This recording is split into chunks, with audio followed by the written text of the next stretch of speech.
কবিতার যে বইটা অনুভবের পঙ্ক্তিমালা, মানুষের যাপিত জীবনের চলার পথে যে ছোট ছোট অনুভূতি, বিভিন্ন সুখ দুঃখ আনন্দ বেদনার যে কোলাহল আমাদের প্রতিনিয়ত তারা করে, তারই অনুরণন এই বইতে তুলে ধরার চেষ্টা করেছি। সেখানে প্রেমের যেমন কথা আছে, তেমনি মা বাবার প্রতি অনুরক্ততা, সন্তানের প্রতি দায়বোধ সবকিছু তুলে ধরে আমি আমার সংক্ষিপ্ত অনুভবগুলো এটাতে প্রায় 46টি কবিতার মধ্য দিয়ে আমি সাজানোর চেষ্টা করেছি।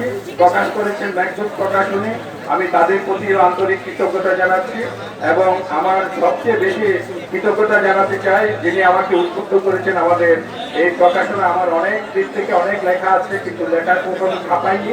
তিনি আমাকে উদ্বুদ্ধ করেছেন যে আজকে এই বইটা প্রকাশ করার জন্য। আমাদের শ্রদ্ধেয় প্রধান স্থপতি তাকে আমি আমার আন্তরিক কৃতজ্ঞতা ও ধন্যবাদ জানাই। এবং উপস্থিত আছেন আমাদের ঢাকা ইউনিভার্সিটির সুপারনিউমারি প্রফেসর ডক্টর সুকুমল বড়ুয়া, তিনি অনেক কষ্টসাধ্য করে আমাদের এই মঞ্চে এসে আমাদের এই আলোকিত করেছেন।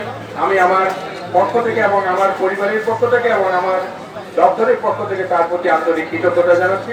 সর্বশেষ আপনাদের প্রতি আমার যথাযথ শ্রদ্ধা ও আন্তরিক কৃতজ্ঞতা জানাচ্ছি এবং আপনারা বইটি সংগ্রহ পাবেন মেঘদূত, কাব্যচর্চা এবং গাছপরিক সহ অন্যান্য স্থলে। আপনাদের সবার প্রতি আমার সেই আমন্ত্রণ রইল।